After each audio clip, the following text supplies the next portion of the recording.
Pemimpin perjuangan Palestina Ismail Haniyeh terbunuh. Apa penyebabnya? Saksikan berikut ini. Assalamualaikum teman-teman cerita Untungs. Tewasnya Ismail Haniyeh mengagetkan umat Islam. Ismail Haniyeh menjadi korban serangan Zionis di Iran setelah menghadiri pelantikan Presiden Iran.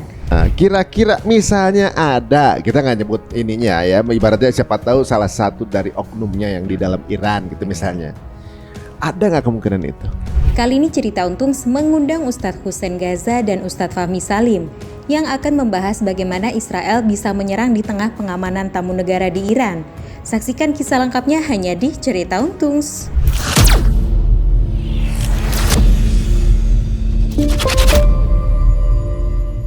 Assalamualaikum warahmatullahi wabarakatuh. Apa kabar semua pemirsa Cerita Untungs ya? Terima kasih untuk tetap menyupport channel ini ya. Mudah-mudahan yang menonton tayangan ini mendapatkan rezeki, mendapatkan cerita yang informatif, tapi bukan cerita melainkan edukasi yang menguntungkan buat kita juga. Nah, hari ini kita dikabarkan dengan berita yang bisa dibilang shocking news ya. Ada beberapa pendapat yang mengatakan juga salah satu tanda akhir zaman ketika meninggalnya orang yang dicintai oleh banyak umat ternyata meninggal. Banyak yang bilang ini udah tandanya katanya gitu. Yeah. Nah, yang meninggal adalah Ismail Haniyeh, pucuk tertinggi dari pasukan perjuangan Hamas. Nah, sekarang ini bagaimana proses meninggalnya, indikasi apa yang terjadi dan bagaimana bisa terjadi. Kita akan bertemu dengan dua narasumber yang dua-duanya memiliki ibaratnya kayak semacam ultrasonografi di geografis politik tanah Syam ini, ya. Di sebelah kiri saya, jailah, sebelah kiri depan saya ini ada Syekh Hussein Al-Ghaza. Beliau pernah tinggal di Gaza dan akan kembali ke Gaza kalau udah aman ya. Insyaallah. Tapi Gazanya bukan singkatan ya? Bukan Gaza. Gaza asli. Ya Gaza asli, Gaza asli. Emang apa sih? Antum tahu aja. Ada singkatannya. Ada tingkatannya. Gerakan akhir zaman. Waduh. Padahal kita ngomong ini sama Imam Mahdi dong sekarang kita. Kacau. Kacau. Nah, satu lagi ini ada Ustadz Fahmi Salim. Ini udah kiai bukan Ustadz, kiai, Al-Mukarram semua udah ada di Ustadz semua, profesor nih, insya Allah bentar lagi nih, Masya Allah. Beliau ini bukunya Masya Allah udah berapa judul? Ada 9. Yang terakhir untuk teman-teman yang mau mengedukasi diri mengenai Yahudi ada dengan judul Runtuhkan Zionis, Rebut Baitul Maqdis. Runtuhkan Zionis,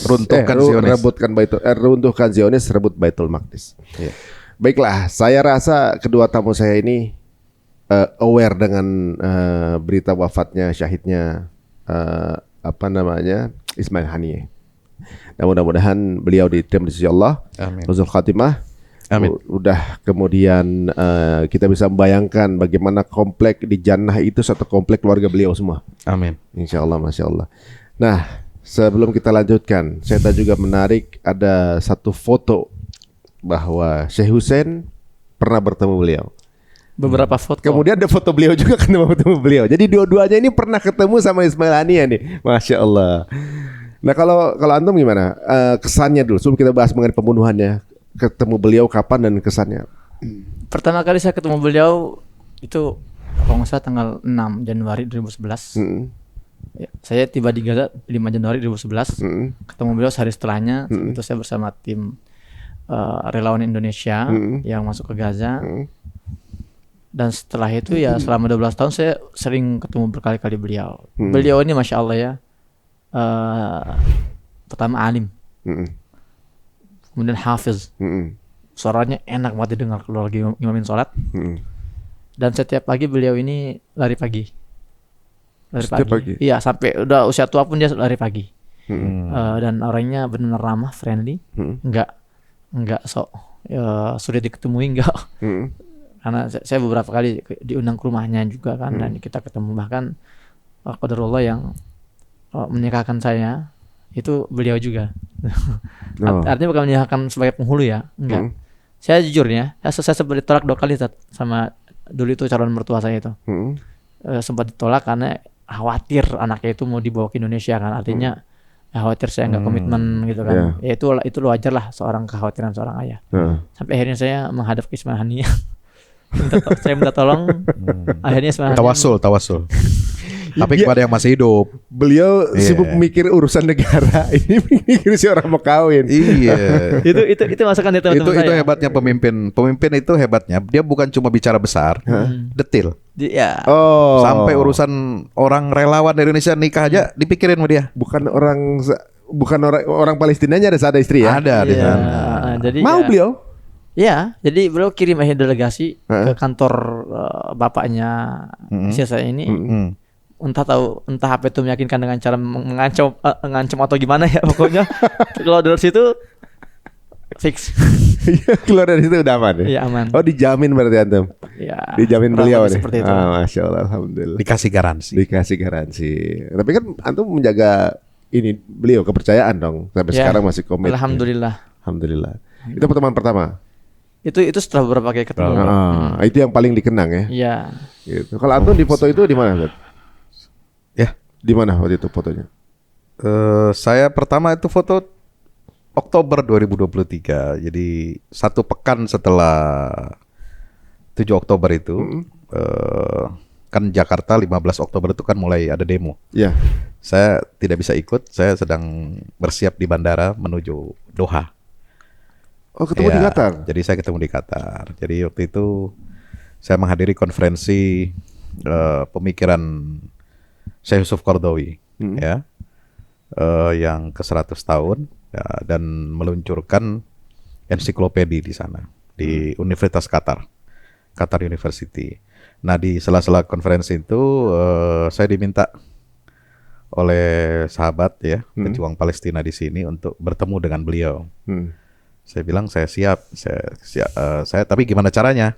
Oh gampang itu nanti saya ngatur gitu. Nah terjadilah pertemuan itu luar biasa ya. Alhamdulillah bisa ketemu dengan beliau, diterima begitu hangat ya. Saya waktu itu cuma bertiga, dia didampingi oleh salah seorang ya teman kerabatnya juga, karibnya juga ya. Itu siapa namanya yang agak gemuk-gemuk, Khalil Hayya. Khalil Hayya itu setelah kita berbincang, beliau menyampaikan pesan-pesan untuk rakyat Indonesia dan pemerintah Indonesia. Dan waktu itu saya minta izin untuk merekam. Beliau izinkan. Ya. Merekam video dan sudah ada di YouTube saya itu. Oh ada di itu? Ada di YouTube Oh. ya. Jadi Padahal udah lewat Tufan Al-Aqsa ya? iya sudah terjadi, udah sudah kejadian. waktu itu sudah 10 hari. Oh, Baru 10 hari. Saya pikir dia akan sulit ditemui ketika udah kejadian itu. Tapi Enggak, bisa malah. bisa. Oh. Ya, saya dipertemukan itu di situ.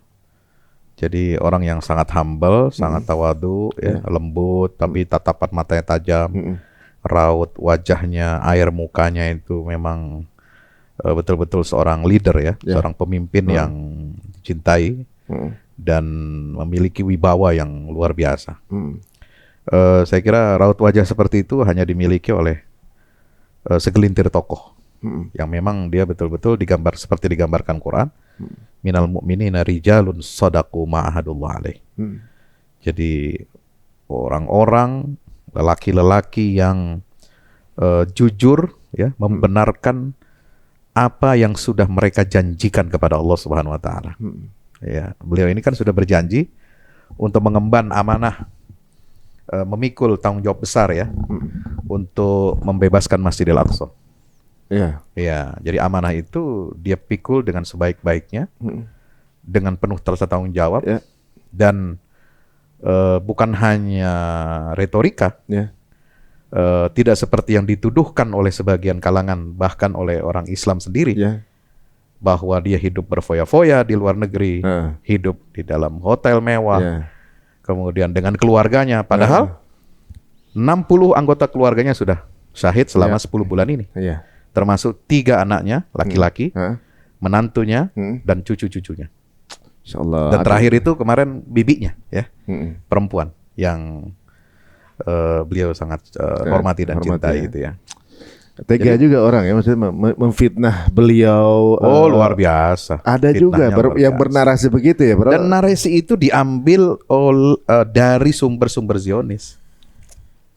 Berarti narasumber yang ngomong begitu dia justru juga Zionis ya, Jadi sanatnya itu ke Zionis. Sanatnya ke Zionis ya. Iya, aneh kan?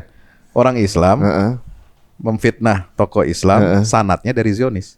Iya. Dan masalah disampaikan di depan Jamaah. mimbar, Iya, di depan jamaah yang sedang dalam kajian keislaman. Alhamdulillah. Terus apa jawaban mereka dengan fakta ini? Mau dia tarik lagi omongannya itu kan? Ya itulah. Ya pasti akan dicari lagi kesalahannya. Oh, tuh gara-gara ente deket sama Iran. Ada, ya selalu. Pasti ada. Ini kayak kisahnya Abu Bakar ya, yang pakai onta. Allahumma sholli ala Muhammad. Masya Allah. Jadi bagi saya tuh beliau ya, saya waktu nerima kabar tadi pagi itu, waduh berat sekali. Saya sangat emosional walaupun ya, ketemu 2 kali. Yang kedua itu di Januari 2024 kemarin, ketika beliau ceramah menjadi pembicara kunci di konferensi Persatuan Ulama Internasional di Doha. Setelah itu kita diminta untuk ketemu beliau dengan delegasi ulama dari negara lain. Di situ juga dia mengimami sholat maghrib, persis seperti yang disampaikan Mas Hussein tadi. Ya, suaranya bagus, lembut dan menjiwai gitu. Ya. Apa yang dia baca Al-Quran itu betul-betul dijiwai. Ya.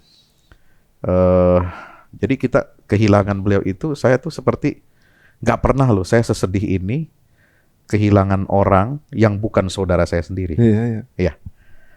Kehilangan seperti itu ini yang kedua setelah saya kehilangan ibu saya. Masya Allah. Saya sedihnya, nangisnya, emosionalnya itu seperti saya kehilangan ibu saya tahun 2006. Ini baru terjadi sekali ini. Masya Allah. Ya, yang lain-lain ulama yang lain ya tetap kita sedih, tapi nggak seemosional ini gitu. Iya. Karena betul-betul dia pejuang yang mukhlis ya, rela berkorban ya, dan memang memikul beban berat itu, tanggung jawab. Amanah dari Allah, dari Rasul, dari seluruh rakyat Palestina yang merindukan bebasnya Masjidil Aqsa. Kalau dari janji beliau untuk membebaskan Masjidil Aqsa, gugurnya beliau sekarang, track penilaian menurut antum berapa? Hitungannya berhasil atau enggak? Karena beliau ini kan wafat ya, gitu. Tapi sejauh perjuangannya yang dilaksanakan sampai sekarang, ya orang itu akan mati sesuai dengan apa yang dia cita-citakan dan dia perjuangkan. Ya ketika dia bercita-cita untuk mendirikan Al-Aqsa itu kan pilihan yang tidak mudah, perjuangan yang panjang dan pasti sangat berbahaya. Jadi pucuk pimpinan ini, ya ketika syahid seperti ini itu sudah diperkirakan, sudah. Memang semua pemimpin perlawanan itu, semua sudah memperkirakan, sudah membayangkan akan berakhir seperti itu. Tetapi namanya perjuangan kan harus terus. Dan Hamas itu kan bukan gerakan kemarin sore. Dia sistem yang berjalan, bukan figur. Benar. Siapapun yang akan menggantikan, yang akan melanjutkan estafet itu, saya kira tidak akan jauh dari ideologi, dari keyakinan, dari cita-cita yang selama ini diperjuangkan oleh para pemimpinnya. Jadi berani mengambil tanggung jawab itu berarti sudah menyiapkan kafannya berarti. Sudah harus siap. Seperti Sultan-Sultan Ottoman yang pakai sorban putih itu, besar-besar itu, sebenarnya itu kain kafan kan. Berarti antum nih maksudnya ganti putih. Ini batik. Oh, batik. Kan kafan gue bukan batik. Iya, benar. Nah, Syekh, kalau antum lihat sendiri ya, di pasukan perjuangan ini kan ibaratnya memang berduka sih berduka ya, tapi misi jalan terus kan berarti kan. Iya. Dan yang siapapun yang berada di pucuk pimpinan pasukan perjuangan akan berakhir punya kemungkinan berakhir dengan syahid, benar nggak? Iya. Bagaimana kalau yang antum kenal di sana, warga Palestina atau juga mungkin anggota pasukan perjuangan menyikapi ini? Jadi gini, pertama kita harus perkenalkan dulu Hamas ini sistem ya, dan Hamas ini ada setidaknya ada tiga unsur, politik ya atau biro politik, satu lagi gerakan di dalam Gaza, satu lagi militer. Ini masing-masing punya pucuk pimpinan sendiri sebetulnya.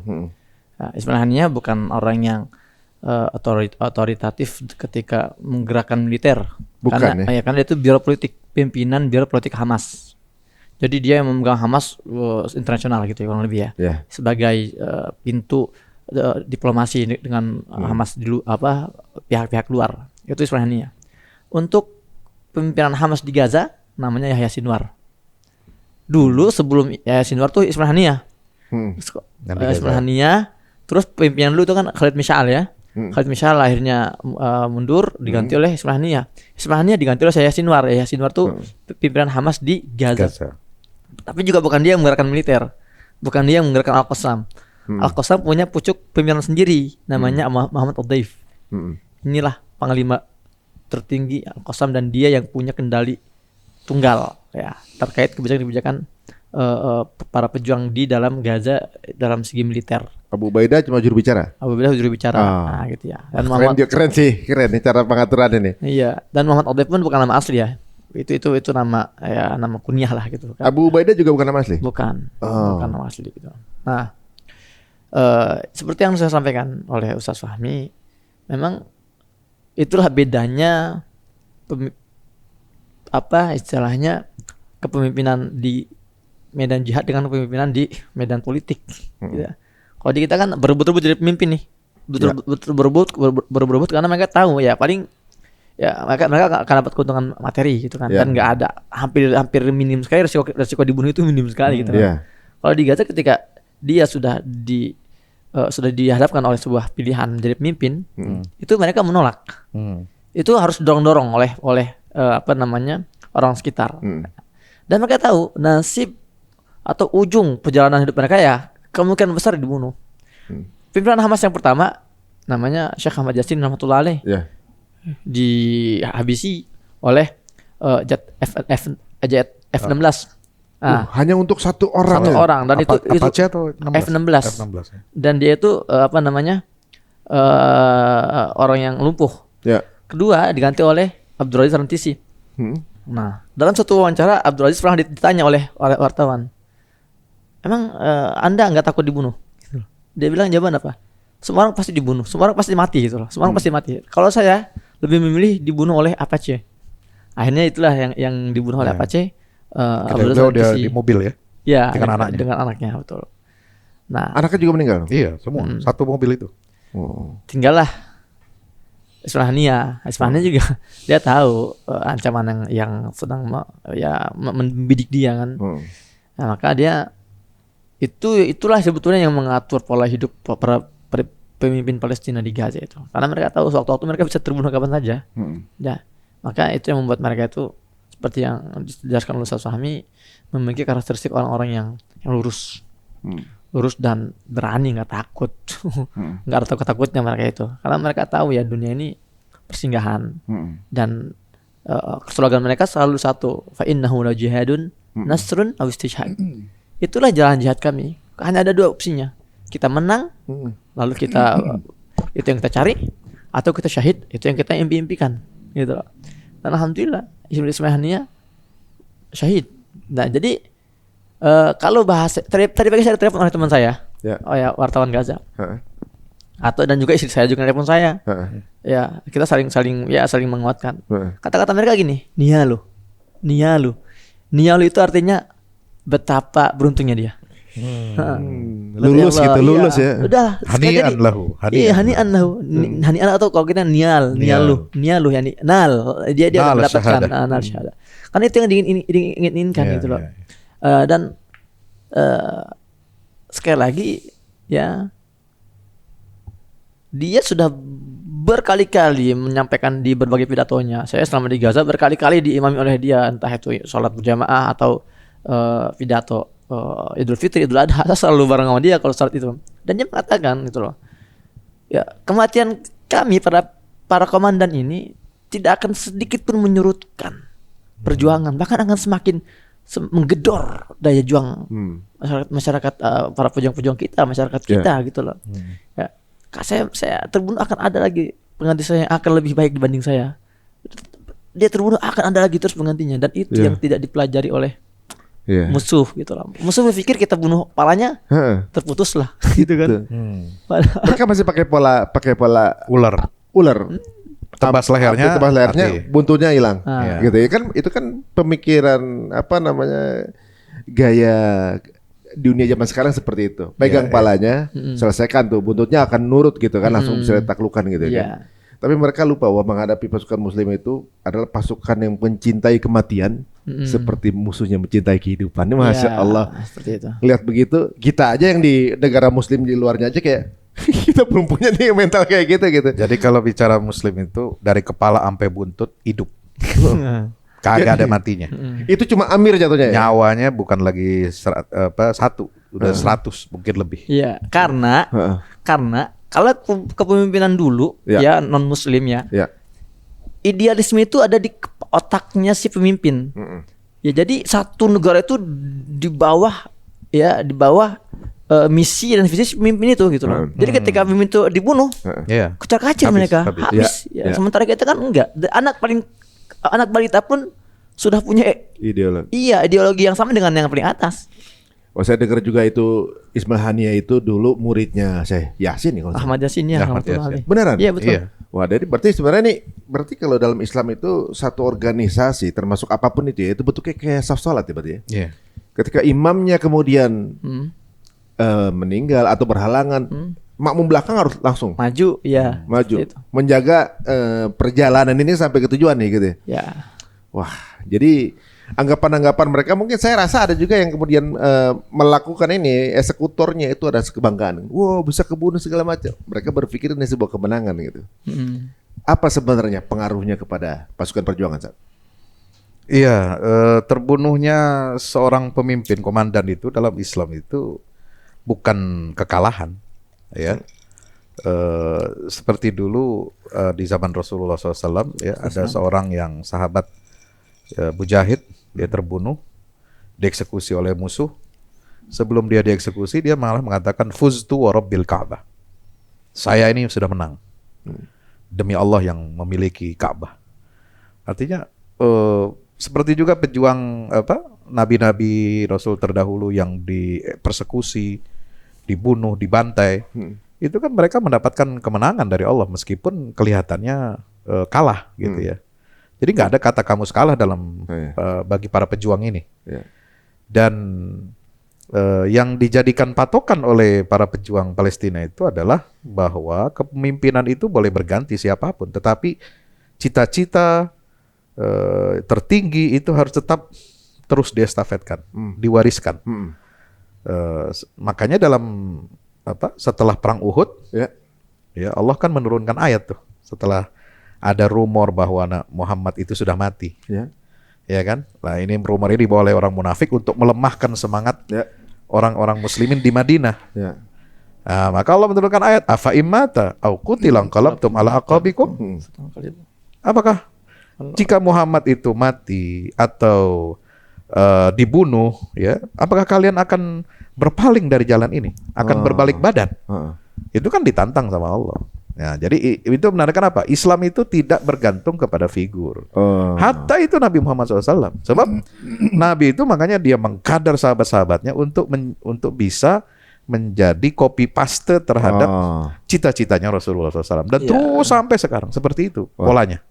Berarti memang polanya dari dulu udah kebaca ya gaya Yahudi ini ya untuk main melemahkan mental gitu ya. Berarti sebenarnya almarhum ini keluarganya dibunuh dulu kan? Iya. Dibunuh maksudnya biar mungkin beliaunya juga melemah mental kan? Lemah mentalnya. Akhirnya sekarang kepalanya dibunuh biar pasukannya juga lemah mental. Iya.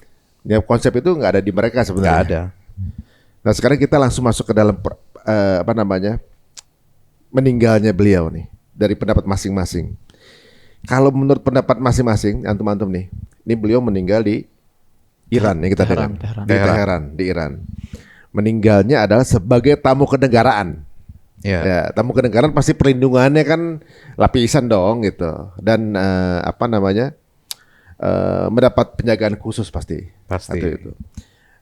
Di Iran, kemudian selama dia di Qatar nggak kesentuh, gitu. Nah. Ada yang bilang airstrike, ada yang bilang misil, gitu. Pokoknya ada ledakan gitu yang membuat dari luar. Nah, kalau dari masing-masing gimana? Kalau antum gimana? Menurut pandangan antum, ini kenapa di Iran? Kenapa akhirnya terbidik ada di sana? Atau memang sebenarnya sudah bisa dibunuh dari kemarin, nunggu di Iran doang atau gimana? Tadi saya baca belum lama ya beberapa analisa tentang asasinasi ini, pembunuhan ini, dan mayoritas mereka menyetujui bahwa ada kaitan dengan kunjungan Netanyahu ke Amerika. yang Netanyahu bertemu dengan Joe Biden, terus ketemu dengan Trump juga, Ya. gitu loh. Gak lama kemudian terjadi 2 pembunuhan berdekatan. apa aja tuh? Pertama yang di yang di Libanon, ya, Beirut itu namanya itu siapa? Syukri itu. Hmm. Tangan kanannya Nasrullah, Hasan Ya. Nasrullah. Kemudian tidak lama terjadi di Iran ini, Ya. Teheran itu kan. Dan uniknya kedua pembunuhan ini ya, di luar Gaza gitu loh. Di luar Gaza. Seolah-olah ya, menurut analisa yang saya baca itu di Al Jazeera, seolah Netanyahu itu datang ke Amerika untuk meminta restu. Minta ACC. Ya. Minta ACC. Oke, gimana nih? Ya kita sudah harus menghentikan perang. Dan saya nggak tahu, antum entah saya pernah dibahas di sini atau dibahas di tempat lain ya. Kalau nggak salah saya bahas di sini deh. Bahwa Netanyahu ini sejak 4 bulan yang lalu ya, kalau nggak salah saya pernah bahas. Netanyahu ini terjebak dalam perang yang tidak bisa akhiri. Ya, di sini. Sini kan. Dan saat itu bukan kata-kata saya, itu kata-kata analis Yahudi sendiri. Ya. Netanyahu yang awalnya dia barging gitu dari awal hanya 2 bulan, paling lama 3 bulan. Kementerian Perangnya resign kan? Iya, terus akhirnya nggak bisa berhasil dan dia terlanjur menjanjikan bahwa kemenangan. Satu sisi dia sudah rapuh, sudah porak-poranda di barisan dia dan dia berusaha mencari jalan keluar. Ya. Dan jalan keluar itulah yang sedang dia cari. Meskipun dia dari awal kan mentargetkan saya nggak akan menghentikan perang ini kecuali para tawanan bebas. Kedua, kekuatan Hamas di Gaza habis, gitu kan? Karena dia tahu ini nggak realistis dan juga bahkan pihak Gedung Putih di Amerika pun semua sepakat ini nggak realistis, nggak mungkin terjadi. Nah dia berusaha mencari alternatif, jalan keluar alternatif dengan apa? Dengan mentarget para pemimpin, para pejuang ya Hamas yang ada di luar Gaza. Biar dianggap sebuah keberhasilan. Ya paling tidak bisa menghadapi masyarakat Israel ya untuk mengatakan akhirnya ada progres. Ada progres dan kita telah menang gitu kan, meskipun ini kemenangan semu gitu loh. Dan ini menunjukkan lagi-lagi bahwa dia gagal karena dia gagal frustasi tidak bisa menghabisi Yahya Sinwar, Ad-Daif yang ada dalam Gaza.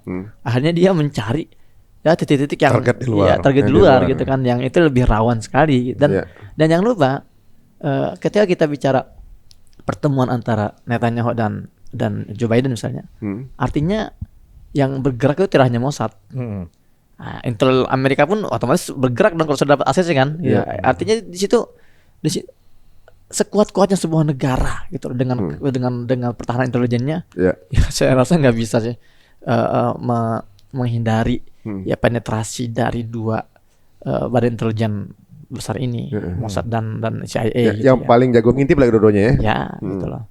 Ya, kalau kita lihat memang agak sedikit unik waktu kedatangan Netanyahu ke Amerika ya. Ini urusan dalam negeri Israel gitu. Ngapain kemudian dia pidatonya di sana? Ini seolah-olah yang terlihat seperti ada si penyelenggara lagi presentasi ke Bohir. Kayak gitu. Jadi gini, jelas. Lu udah pada bayarin. Ini hasilnya loh gitu deh. Ini nih prestasi kita begini, terus pada tepuk tangan gitu. Maksudnya kan itu di Amerika. Ini kejadian di negaranya nggak ada urusannya semestinya ya kalau secara social consent gitu ya. Dia pidato di sana ingin menunjukkan bahwa apa yang dilakukannya berjalan seperti rencana dan banyak progres kan seperti itu seolah-olah gitu. Dan ketika ada terjadi nama baik yang kemudian difitnah, dia ngerasa difitnah kan? Wah, karena gini nih. Terus kemudian di standing applause itu kan kelihatan banget bahwa sekarang makin jelas ya. Kalau dulu kan kita ngelihat mereka ini kan berbaur gitu ya. Sekarang makin marah menjelaskan diri gitu. Siapa mereka, orang-orang yang zolim yang kayak gimana? Mereka berkumpul secara nggak mau itu terang-terangan kelihatan siapa aja mereka, ngapain aja dan bagaimana ideologinya.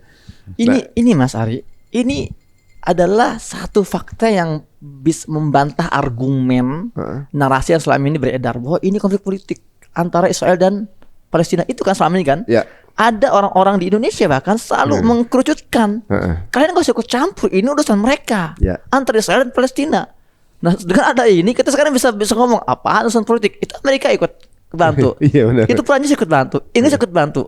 Ini bukan masalah politik aja, ini masalah hegemoni. Heeh. Ini masalah kepentingan. Iya. Maka saya menarik salah satu petinggi Houthi diwawancara oleh pembawa acara Barat perempuannya, anchornya. Kalian Yaman ngapain ikut campur blokade jalur laut? Yaman kan punya konfliknya sendiri, punya masalah sosial sendiri, punya krisis sendiri. Apa jawaban petinggi Houthi itu? Tanya itu ke Joe Biden. Iya, barusan lo gitu. Emang Joe Biden sama Netanyahu tinggal satu atap. Terus kenapa ketika Israel perang kok Joe Biden dan Amerika, Inggris, Prancis semua berbondong-bondong kirim amunisi? Kenapa mereka tidak kau tanyakan? Kenapa mereka boleh terlibat, kita nggak boleh terlibat? Standar ganda dong ya. Nah itu. Jadi ini harusnya ini membuka mata kita bahwa target mereka itu bukan hanya Palestina. Target mereka itu adalah Gaza dan umat Islam. Sekitar. Jadi kalau Gaza kecaplok, tinggal mikir lagi nih proyek lain gitu ya. Ya. Aduh, bagaimana kalau menurut perang antum nih? Apalagi dengan dengar berita ini, analisa antum gimana? Netanyahu datang ke Amerika itu ibarat anak datang kepada ibu dan bapaknya. Oh, ini lebih parah lagi, Ya. bukan bohir lagi. Ngadu. Ngadu. Ini anak udah dikasih amunisi, udah dikasih uang, udah dikasih semua fasilitas dan perlengkapan yang super canggih. Kok 10 bulan kagak beres? Nah, Dia harus bertanggung jawab dong. ya benar. Yang menyampaikan LPJ. Nah, ini ada panitia nih, panitia perang, LPJ-nya nih gue nih. Dia maju ke bapaknya, gue begini-begini. Memperbaiki citra yang selama ini habis dia di media internasional. Hancur babak belur wajah Israel itu, diplomasi semuanya. Media sampai semua negara-negara yang dulu berteman dengan dia itu sekarang balik badan. Dan dia mau perbaiki itu di depan Kongres Amerika. Dan itu kelihatan. Ya, bahwa sebenarnya Israel ini kan negara yang dilahirkan oleh Amerika. Ya, yang bidannya itu PBB. Dalam proyek UN Partition tahun 1947 kan jelas. Jadi semua apa yang dilakukan Israel itu by order oleh ini Barat. Amerika. Izin Negara izin sat. 7 itu. Sedikit menambahkan, kalau menurut Dr. Imran Hussein, Israel ini dilahirkan oleh Inggris, dibesarkan oleh Amerika. Ya. Nah gitu. Inggris yang memulai memberi tanahnya. Terus yang Perang Dunia bidannya itu ke-1. Amerika gitu loh. Ya. Makanya bisa kongsian ya? Ya kan sama-sama. Amerika ini berdiri oleh siapa? Oleh mantan-mantan bandit yang Dari diekspor dari Inggris ke Amerika. Seperti Australia dong, mirip dong. Ya mirip-mirip lah. Oh, ya, jadi warga Anglo-Saxon Inggris ya, yang bandit-bandit itu yang dikirim keluar, diusir sama Ratu Inggris supaya memakmurkan Amerika, jajahan baru Inggris kan. Nah, mereka lah yang membuat negara Amerika itu. Nah, Zionis itu masuk ke situ sudah lama. Oh, ini white supremacist di situ suara negara. Iya. Awalnya. Jadi seperti itu ceritanya ya. Jadi apa? Tadi. Nah, presentasi. Presentasi itu. Jadi kalau di dalam Gaza itu sangat kecil kemungkinan ya ada pengkhianat, ada spionase dimanfaatkan oleh Israel dengan orang-orang lokal, sehingga kan sampai sekarang Muhammad Deif siapa itu Yahya Sinwar kan sampai sekarang nggak ketangkap, nggak bisa dibunuh. Maka dia cari target yang agak rentan di luar, yang lebih memungkinkan.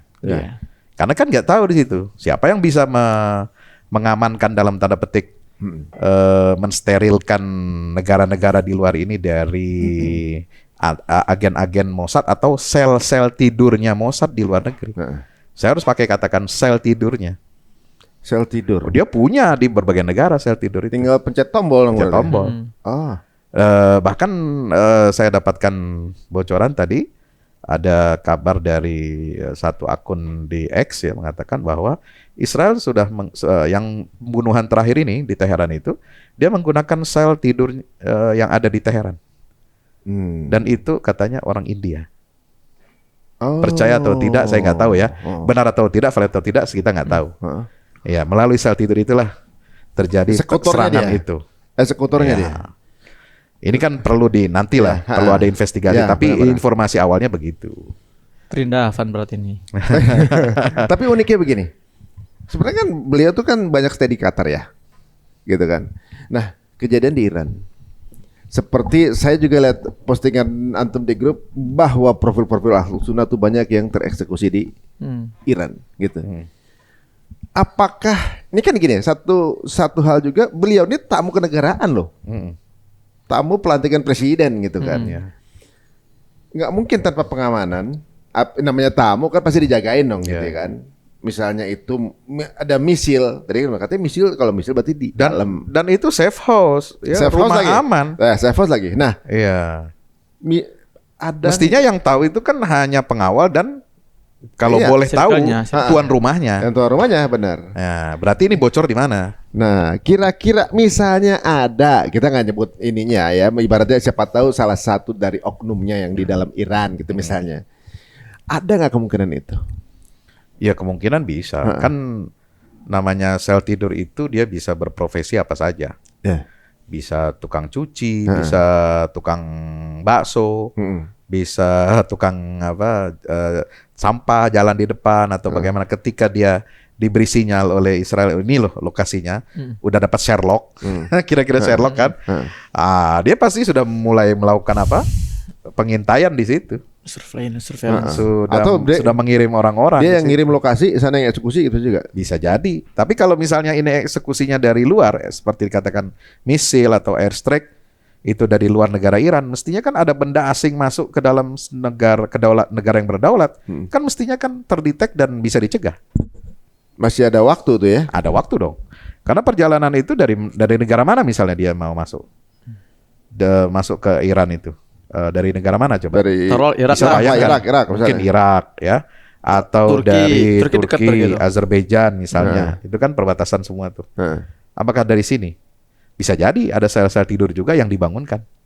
Nah, ketika misalnya ini sudah fokus perhatian dunia sekarang kepada pidato Netanyahu, nah kemudian ini kurang terjaga, lalu kita juga nggak tahu nih, kok cepet banget nih kematian Presiden Iran kemarin kan belum lama ya, kemudian sudah ada pemilu lalu kemudian ada pelantikan. Nggak kayak Indonesia, lama banget pilpresnya. Iya, betul. Gitu loh. Pelantikannya besok Oktober. Iya, betul. Padahal udah kepilih kemarin. Iya benar. Iya kan? Nah, itu memang agak Nyangkut di situ juga. cepet nih. Ini cepet lah kira-kira begitu. Ini kita kan di luar prediksi kita nih. Dan Ismail Haniah datang ke sana itu kan memang biasa sebagai sahabat ya. Artinya sekutu bagi Hamas itu. Nah, apakah sudah diperhitungkan matang-matang itu dari aspek keamanan itu? Ya, itu kan jadi pertanyaan juga di tengah situasi yang seperti ini panas gitu. Iya. Jadi logikanya kalau dari luar, kalau itu misilnya dari luar negara, kan ada pernyataan bukan dari dalam Iran. Iya. Karena dari luar negara pasti masih bisa dihindari. Iya. Terdeteksi lah ada benda asing masuk. Iya. Berarti dari dalam berarti kan, kalau misalnya kalau nggak terdeteksi gitu Semua kan. kemungkinan bisa. Semua kemungkinan. Kalau dari dalam ya kita tinggal tunggu respon berarti Ustaz ya. Iya. Responnya bagaimana ini sikap Hamas, apakah akan melakukan investigasi, kemudian otoritas negara Iran itu sendiri sebagai tuan rumahnya, itu tamu negara, jadi dia harus tanggung jawab dong terhadap keselamatan tamu-tamu negara dong. Berarti ada intelijennya yang kebobolan, tidak bisa melindungi. Nah itu kan juga seperti itu, harus dicari. Siapa aja Ustaz Dicari ya ini. yang pernah meninggal gitu. Belum ada kabar yang lain ya. Bukan maksudnya yang kan bukan ada tadi posting tuh 3 tokoh penting itu yang pernah meninggal di Iya pernah dieksekusi di dari sana. 2020, 2023, kemudian sekarang itu ada tokoh Al-Qaeda ya di situ juga, kemudian ada tokoh oposisi juga itu di Iran juga. Oh, berarti memang kalau tadi ada sel tidur bisa dijadikan berarti punya pos di sana berarti. Iya. Saya pikir mereka musuhan antara Israel dan Iran. Itu nggak ngerti saya. itu nggak ngerti itu. Gimana cara membacanya itu semua ya?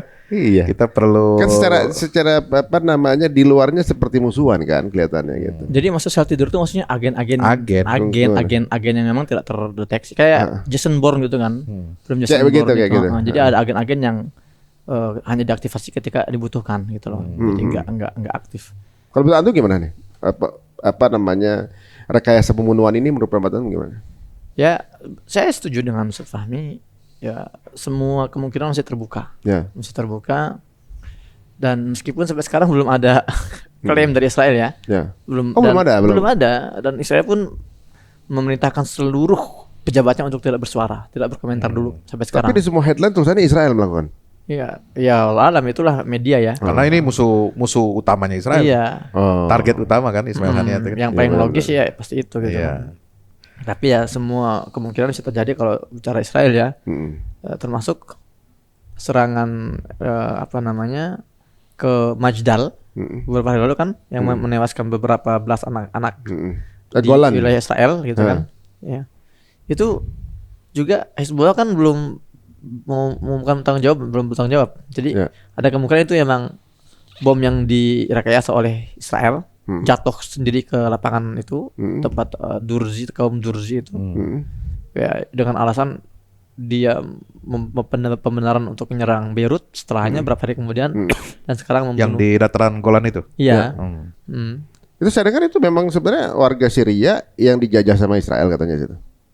Memang itu wilayah Syria sebenarnya. Iya, yang dicaplok tahun 67 perang 6 hari itu. Itu kan jatuh juga. Kan Syria kalah sama Mesir. Mesir diambil Gaza sama Sinai. Dulu kan Gaza di bawah otoritas Mesir. Ya. Kemudian Syria kehilangan dataran tinggi Golan, itu sangat strategis. Dataran tinggi Golan itu untuk mengontrol wilayah Lebanon, mengontrol wilayah sekitar negeri Syam, Suriah juga. Itu dicaplok sama dia. Sampai sekarang itu nggak kembali ke Syria itu. Oh, jadi justru di sini dunia terbuka bahwa sebenarnya Israel itu bukan cuma ke Palestina aja kayak gitu. Oh, enggak. Ke Syria begitu Ke juga. Syria, ke Mesir dulu kan mencaplok semua. Oh, biar dunia tahu aja sih sebenarnya bad guy-nya siapa sih sebenarnya ini. Iya. Yang zolim seperti ini. Nah, kejadian begini kemudian meninggal, dunia berduka kan, ya maksudnya dunia Muslim gitu ya. Di dalam pasukan perjuangan sendiri bagaimana tuh? Apakah sudah langsung ada pergantian atau ada pemilu ulang atau bagaimana? Yusuf Husain. Ya, biasanya itu langsung jatuh ke wakilnya. Wakilnya? Wakilnya kan Sami Abu Zuhri. Sami Abu Zuhri otomatis dilantik otomatis. Ya, sebagai pimpinan. Karena ini sebenarnya kan ad interim ya, otomatis. Iya, interim. Jadi ini bukan kenegaraan ya. Bukan negara itu kan beberapa faksi. Kalau ini enggak, ini satu gerakan namanya Hamas dan mereka sudah punya sistemnya, tangga-tangganya. Ini syahid langsung jatuh ke bawahnya Sami Abu Zuhri. Sami Abu Zuhri saya ketemu terakhir 2021 di Turki, Istanbul gitu loh. Dan Masya Allah sosok yang juga terlihat wibawanya dan cerdas. Kelihatan sekali ini wajah cerdas dan strategis, ahli strategi. Sami Abu Zuhri namanya. Beliau juga ketika ditunjuk udah tahu ada kemungkinan syahid juga gitu kan? Iya. 2 bulan atau 3 bulan sebelum 7 Oktober itu ada serangan mendadak ke Gaza yang mentarget jihad Islami, pimpinan jihad Islami. Jadi di Gaza ini kan ada 2 faksi perlawanan yang paling besar. Ya. Dari kan ada sekitar 14 nih. Ada 2 yang terbesar. Pertama Hamas, kedua jihad Islami. Nah, beberapa bulan sebelum agresi 7 Oktober ini atau genosida ini, itu Israel nyerang tiba-tiba pimpinan jihad Islami, boom, itu kan, syahid. Terus sebar kabar, nggak lama kemudian, boom, wakilnya yang baru ditunjuk langsung syahid lagi. Nggak lama kemudian yang ketiga, boom, yang penggantinya lagi. Iya, jadi mereka sudah sesistematis itu. Data intelijennya. Negara luar ngeliat begitu diem-diem aja gitu. Zolim itu. Ya, itulah. Teman lu kan nggak sebesar ini, makanya di antara salah satu alasan kenapa Gaza ini memulai serangan, karena mereka tahu Hamas itu akan begitukan. Sebagaimana mereka menghabisi para petinggi jihad Islami hari itu.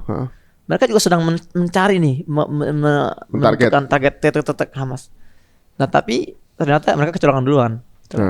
Hamas melakukan serangan pada tanggal 7 Oktober. Dan itulah yang membuat shock dunia dan menghancur leburkan wajah dan citra keamanan intelijen Israel sampai hari ini. Saya dengar kalau nggak salah habis ada perdamaian antara Hamas sama Fatah di Cina. Iya udah kemarin ya rencana. Itu impactnya apa emang ya Ustaz? Ya saya kira itu penting ya di tengah situasi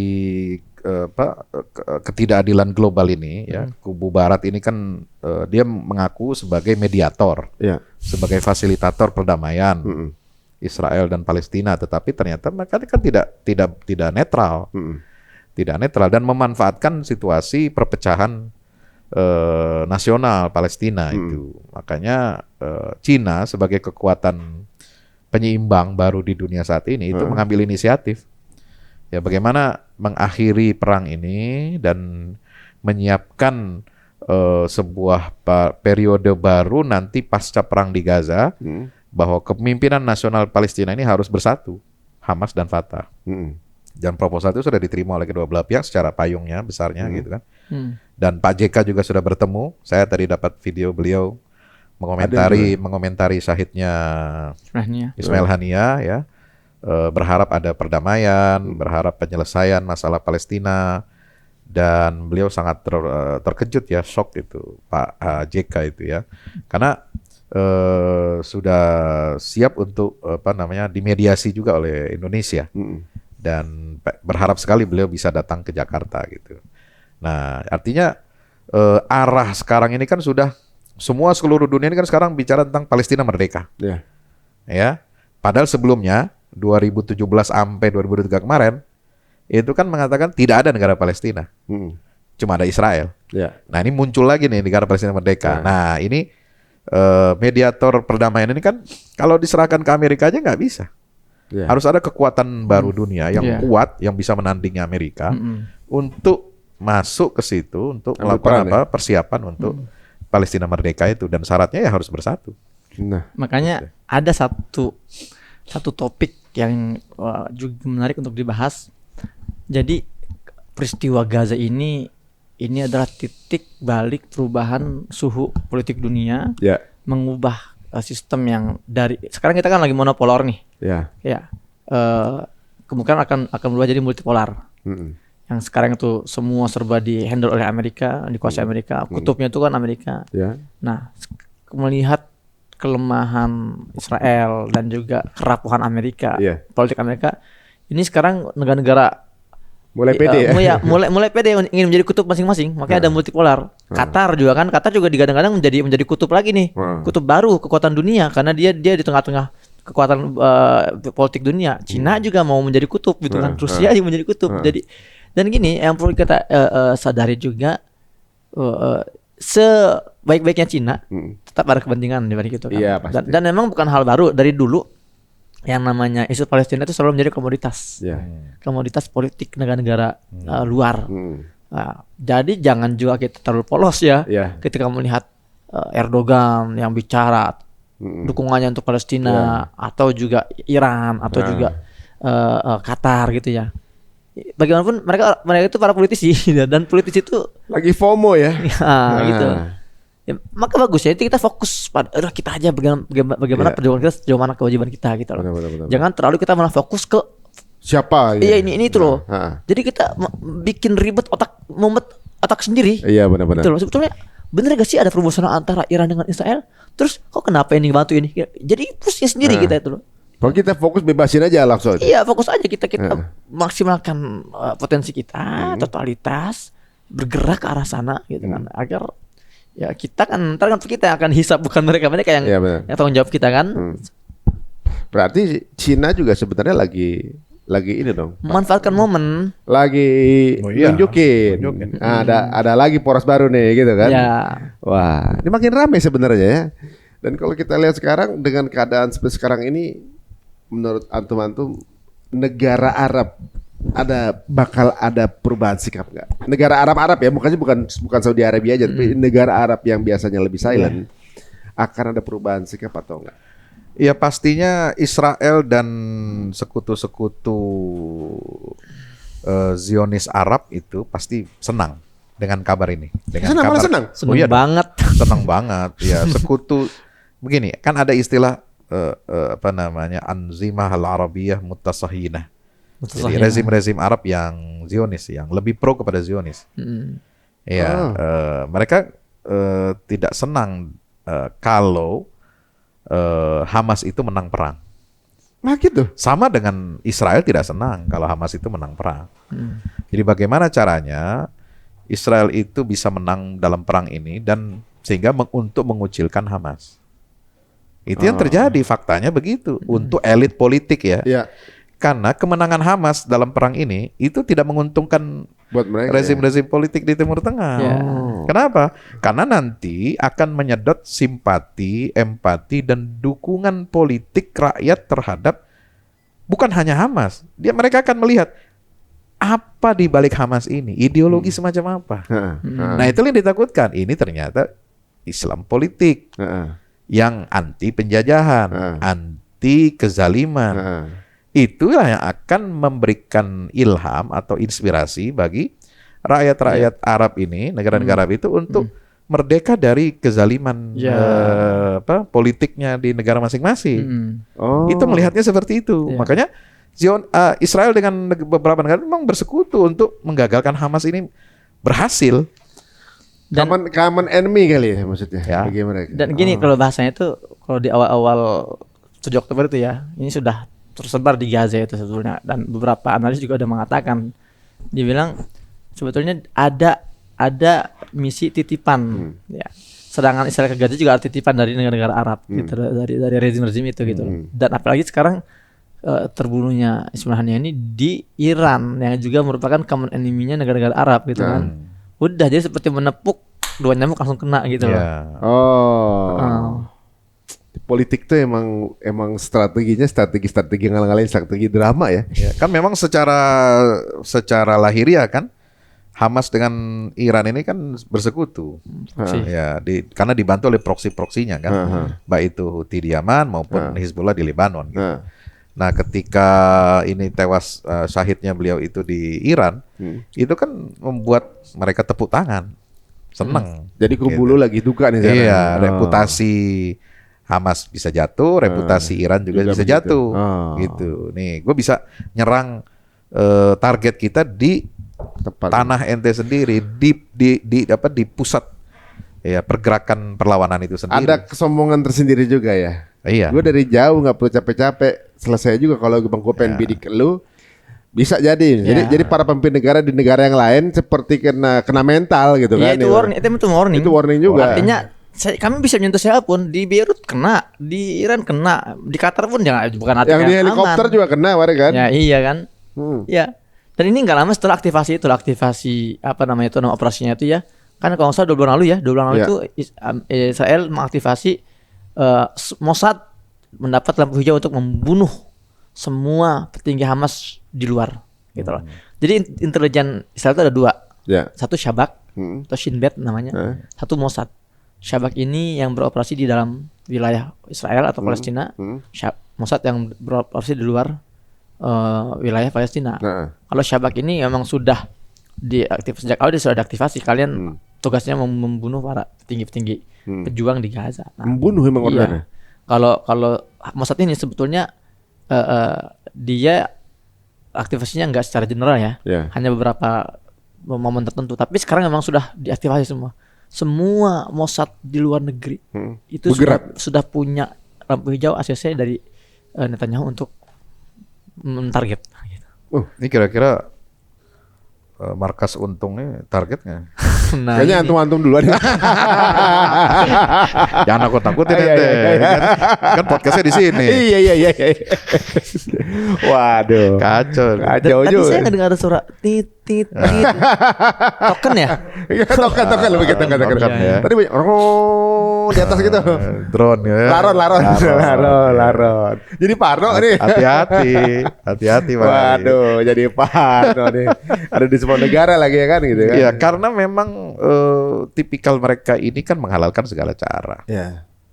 Dan pengecut juga apapun penghambat dari pencapaian tujuan mereka itu akan dihancurkan, akan dilibas.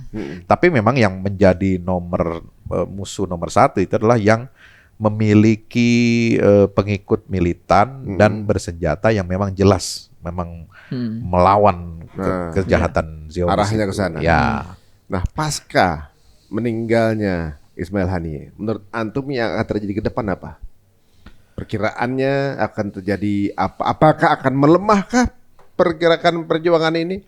Apakah kemudian saya tidak melihat kurang hebat apa Syekh Ahmad Yasin ya dan Abdul Aziz Rantisi ketika mereka dieksekusi, perjuangan Palestina itu tidak padam, bahkan lebih hebat, melahirkan sosok Ismail Haniyeh yang tangguh ya, yang luar biasa. Dia dalam waktu pacar ulang tahun Hamas ke-30 itu kan di jalur Gaza dia bilang, kita sudah siap berkorban apapun walaupun kepala ini putus dari badan untuk membela Al-Aqsa. Iya. Kita siapkan semua anggota keluarga kita. Hmm. Nggak usah, saya nggak perlu minta kalian yang mati, keluarga saya gitu. Beneran. Udah beliau persiapkan. Mm-mm. Itu kurang hebat apa? Saya pikir juga ke depan itu akan terus namanya gini ya. Perjuangan itu untuk mencari keadilan itu kan sesuatu yang nature, sesuatu yang fitrah. Akan diperjuangkan dengan segala cara. Termasuk Akan nyawa ya? diwariskan dari satu generasi ke generasi. Coba bangsa Indonesia aja lah. Dari 1601 VOC menjajah Nusantara ini kan terus estafet perjuangan melawan company Iya. itu kan diwarisi terus-menerus gitu. Hmm. Nggak ada kata menyerah. Walaupun rajanya mati, Iya. dibunuh, walaupun kerajaannya dihancurkan, akan ada terus perlawanan dari sisi manapun. Ya, sampai lahirlah generasi terdidik. Ya, Ya, sampai insya itulah qadarullah. Insya Allah saya yakin ya, bangsa Palestina ini bahkan disebutkan kan di dalam Al-Quran kan qauman jabbarin, inna fiha qauman jabbarin. Jadi nggak mudah untuk ditaklukkan. Oh. Iya, mereka ini punya kekuatan. Mohon maaf ya, Palestina itu jangan Anda kira mereka itu hanya kuat dalam bidang persenjataan, hanya kuat memanggul senjata, enggak. Sebenarnya kekuatan bangsa Palestina sampai sekarang ini adalah itu memiliki kekuatan brain, Intelligence ya. intelijensia yang tinggi, ya, kekuatan brain, Iya. brain power. Heeh. Itu otaknya encer-encer, bos. Ya, bayangkan rektor Universitas Islam Gaza itu Profesor Sofian Taye yang meninggal itu di roket Israel kemarin.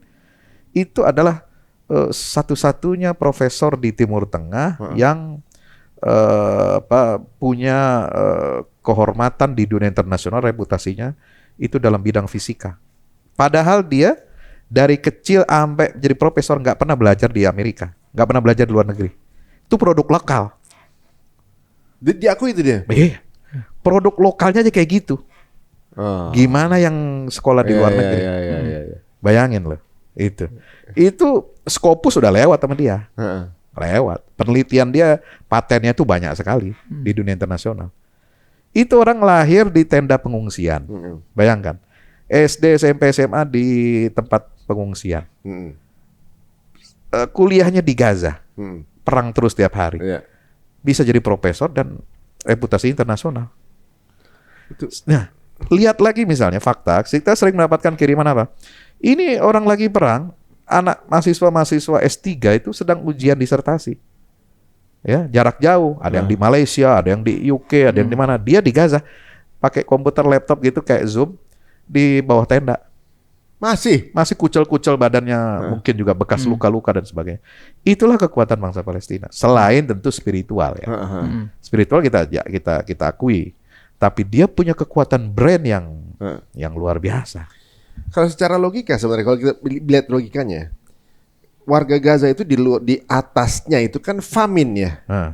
Air, makanan ditutup gitu maksudnya, akses untuk itu pada kelaparan. Itu yang di atas bumi. Pasukan ini kan ada di dalam bumi ya. Maksudnya di terowongan-terowongan gitu. Satu, ngebangun terowongannya berapa kilo? Pasti bukan kerjaan kemarin. Pasti itu bertahun-tahun.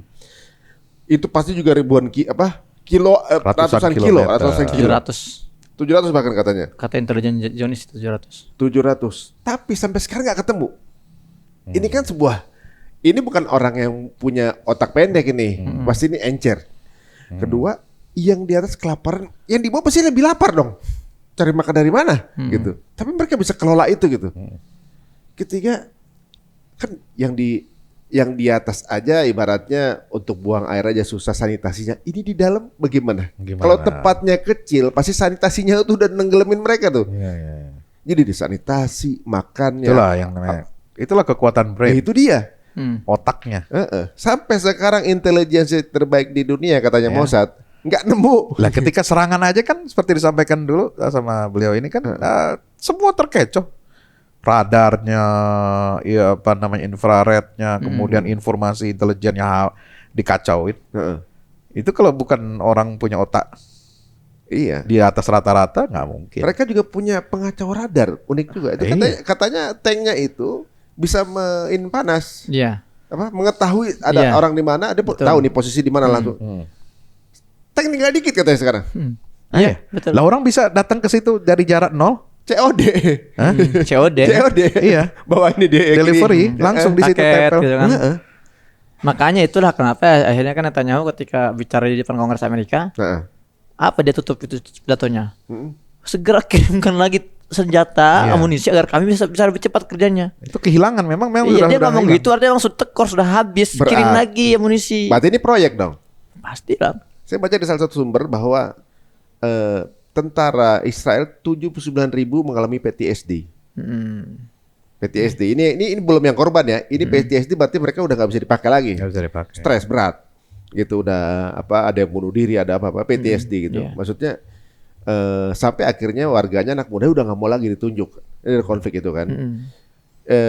Sekarang ternyata yang turun bukan cuma orang Israel ya. Sudah mercenary. Mercenary dari Australia, dari Amerika Dari gitu. India juga Dari harus negara-negara ton.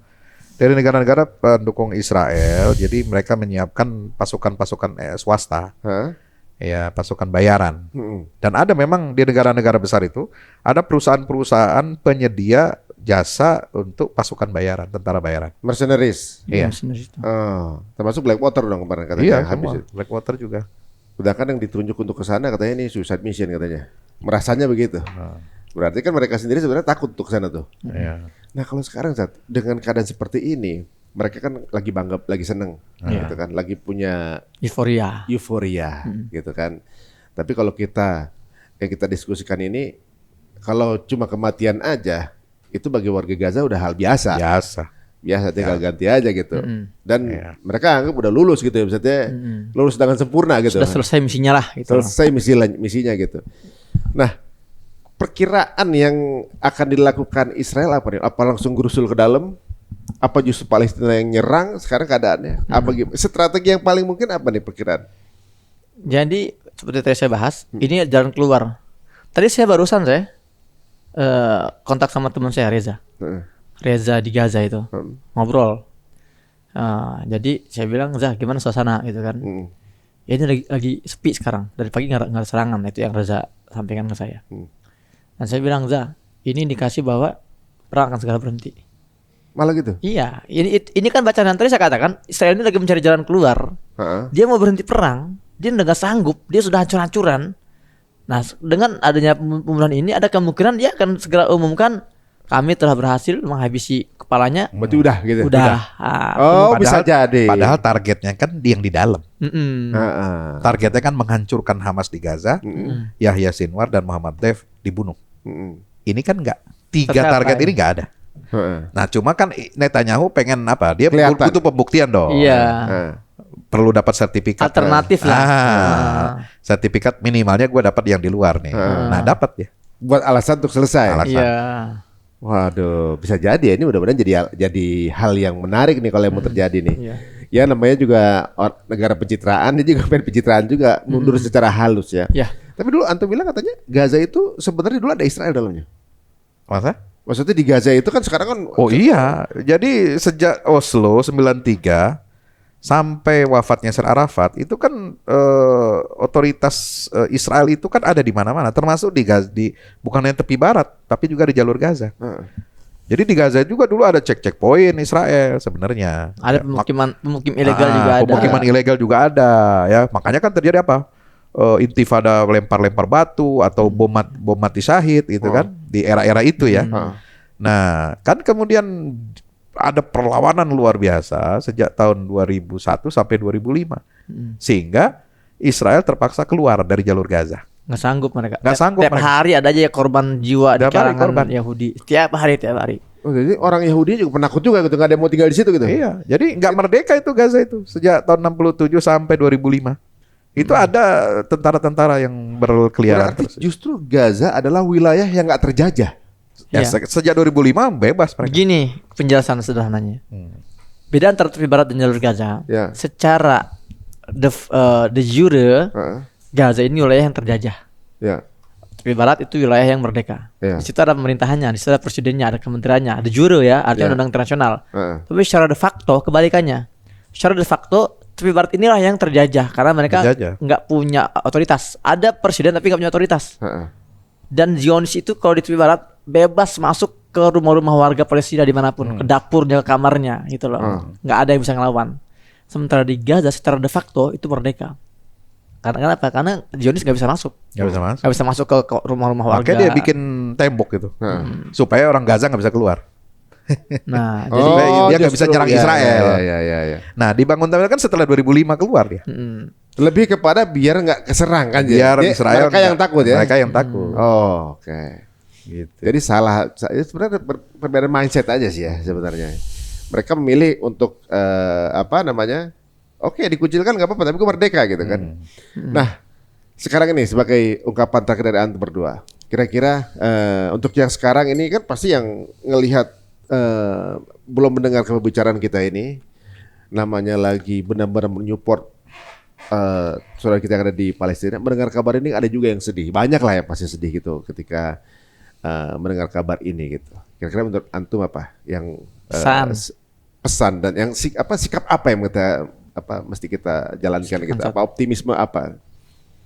Ya, sesedih apapun kita itu, yang namanya perjuangan itu kan tidak boleh berhenti atau pupus karena seorang tokoh ya syahid atau meninggal dunia. Dia harus terus berjalan, ya, sebagaimana dunia ini akan terus berputar. Matahari juga akan terus berputar, terbit di timur dan terbenam di barat setiap hari. Maka roda perjalanan hidup dunia ini harus terus berputar dan kita harus terus memasang target optimisme.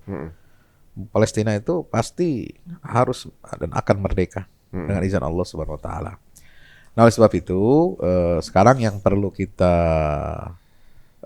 lanjutkan perjuangan cita-cita beliau itu, ya, bagaimana kita minimal lah masing-masing keluarga muslim ini mengedukasi. Ya.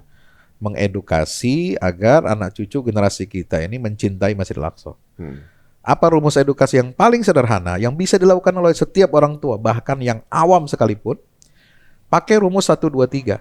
Nak, Masjidil Aqsa, Baitul Maqdis itu adalah kiblat ke-1 umat Islam. Kiblat pertama, 1. 2, Masjid Aqsa itu masjid kedua yang dibangun di atas muka bumi ini setelah Masjidil Haram. Kan ayatnya jelas, Al-Isra ayat 1, Subhanalladzi asra minal Masjidil Haram ilal Masjidil Aqsa. Yang ketiga, kenapa dia simbol 3? Karena dia adalah tanah suci ketiga umat Islam, Thalithul Haramain. Yang kata Nabi SAW, tidaklah dianjurkan seorang bepergian dengan letih, dengan lelah, mengeluarkan biaya besar kecuali hanya ketiga masjid. Masjidil Haram, masjid aku ini, dan Masjidil Aqsa. Itu rumus yang paling sederhana. Bisa dilakukan oleh setiap muslim, ya, kepada anak-anaknya, kasih edukasi 1, 2, 3. Insya Allah perjuangan ini akan terus berlanjut. Masya Allah ya, di setiap rumah-rumah kalau punya ideologi kayak gini, walaupun kita remote tempatnya, tapi punya ideologi yang sekuat ini, Masya Allah luar biasa nih. 1, 2, 3. Kalau antum? Ya. Dari hari ke hari semakin terbuka, indikasinya semakin jelas bahwa kemenangan Gaza ini tidak bisa terelakkan. Dan kehancuran Zionis ini sudah semakin tampak sekali. Sayang teman-teman kalau kita tidak ikut mengambil peran ini gitu loh. Ini kesempatan kita. Kita tahu mana pihak akan menang. Kalau kita tidak ikut berjuang dengan cara kita, apa yang mau kita sampaikan pada anak cucu kita besok? Suka tidak suka dengan tanpa kita, Palestina pasti merdeka. Suka tidak suka dengan tanpa kita, Masjidil Aqsa pasti terbebas. Itu janji Allah. Nah, sekarang pilihan kita kan kembali kita mau jadi audiens saja, nonton pasif, atau kita bahkan menjadi orang Zionis tanpa kita sadari gitu kan, menggunakan narasi-narasi yang melemahkan umat Islam, atau kita mau menjadi barisan terdepan umat Islam. Dan saya sudah sampaikan di podcast ini, saya sampaikan lagi pesan terakhir yang saya dengar dari Smania 2021, saya ketemu dia di Istanbul. Dia katakan kepada kami bahwa antum lastum mutadaminin. Wahai umat Islam, sadar kalian ini sudah tidak lagi pantas bicara masalah solidaritas.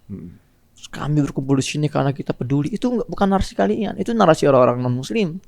Ya, kami di sini karena solidaritas, bukan. Itu nggak pantas kita ngomong gitu. kalian ini adalah korban. Itu kata Ismailnya.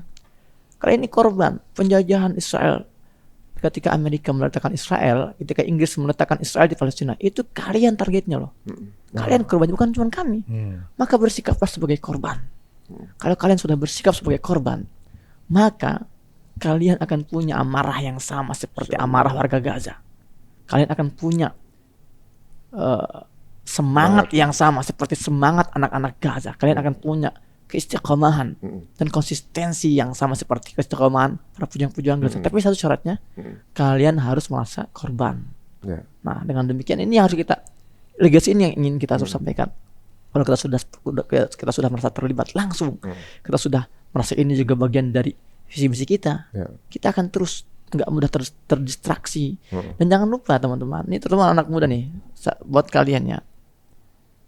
Saya juga penikmat anime, saya penikmat manga gitu kan. Kenapa orang Jepang itu senang melahirkan kisah-kisah fiktif? Ya, seorang anak bocah yang tidak bisa berenang, tapi punya impian menjadi raja bajak laut, bagaimana Luffy, atau seorang anak sekolah yang pendek, ya, tapi dia punya cita-cita menjadi pemain bola terbaik dunia, Tsubasa Ozora. Kenapa Jepang senang membuat seperti itu? Karena mereka nggak punya tujuan yang real untuk memotivasi anak-anak mereka. Maka mereka membuat tujuan fiktif untuk memotivasi. Kita ini punya loh. Masjidil Aqsa ini selalu menjadi visi misi orang besar. Bukan sebelum Nabi Muhammad, Nabi Musa targetnya Masjidil Aqsa. Ketika ingin membawa Bani Israel, ya, ingin membebaskan Baitul Maqdis. Nabi Daud alaihissalam, visi misinya Masjidil Aqsa. Yusha bin Nun, Nabi Muhammad, Abu Bakar Siddiq. Jadi kalau kalian mau jadi orang besar, kejarlah visi misi besar ini, gitu loh. Dan kalian itu jangan mau jadi cameo dalam episode kehidupan kita. Kalian ini adalah pelaku utama, aktor utama. Kita ini aktor utama, gitu loh. Nah, jangan sampai kalau kita nggak punya visi misi, nanti kita seperti zombie itu. Anak-anak muda yang sekarang tuh berjalan-jalan rapuh. Ya, lemah gemulai, tanpa ada keruh, tanpa ada giroh. Ya, sampai kapan kita mau seperti ini?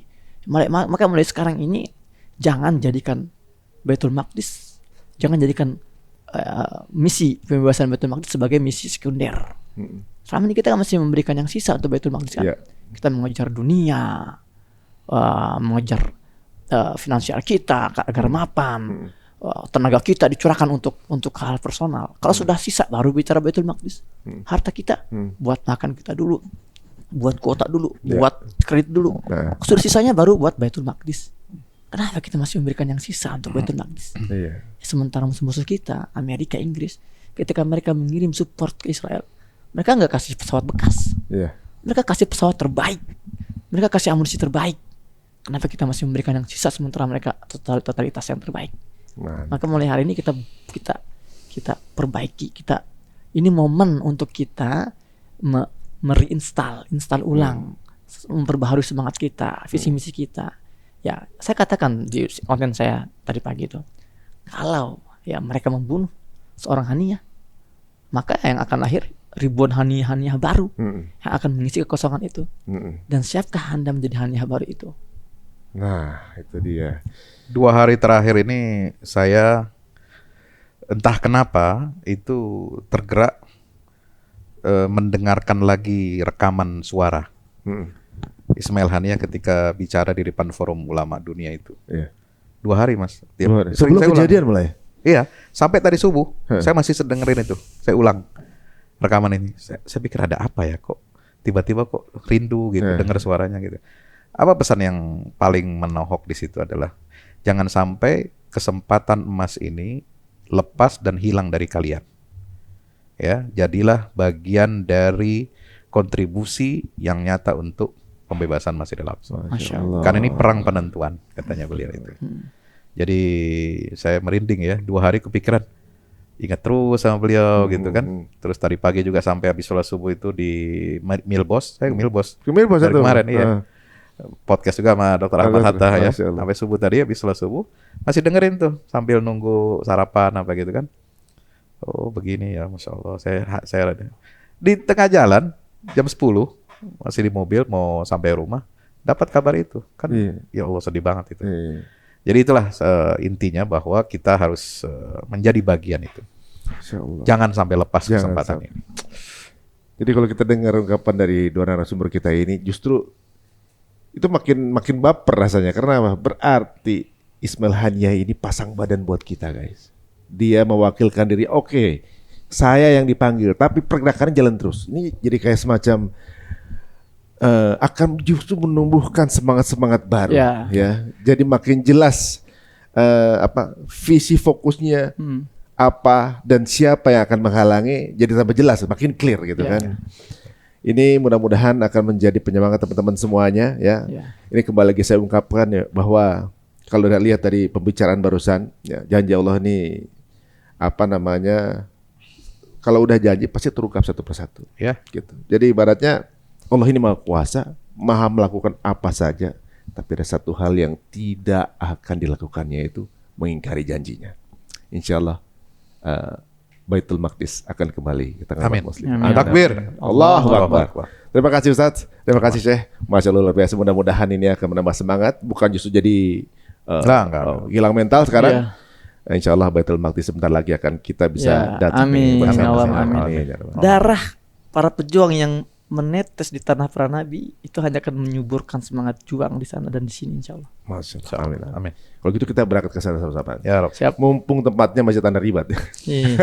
Kalau merdeka udah tamasya kita jatuhnya. Allahu Akbar. Masya Allah. Allahu Akbar. Sampai ketemu lagi di episode berikutnya guys. Jika dirasa ini menarik dan juga ini akan menyebarkan semangat ke teman-teman yang lain, langsung saja share link ini sebanyak-banyaknya. Sampai ketemu lagi di episode berikutnya. Assalamualaikum warahmatullahi wabarakatuh.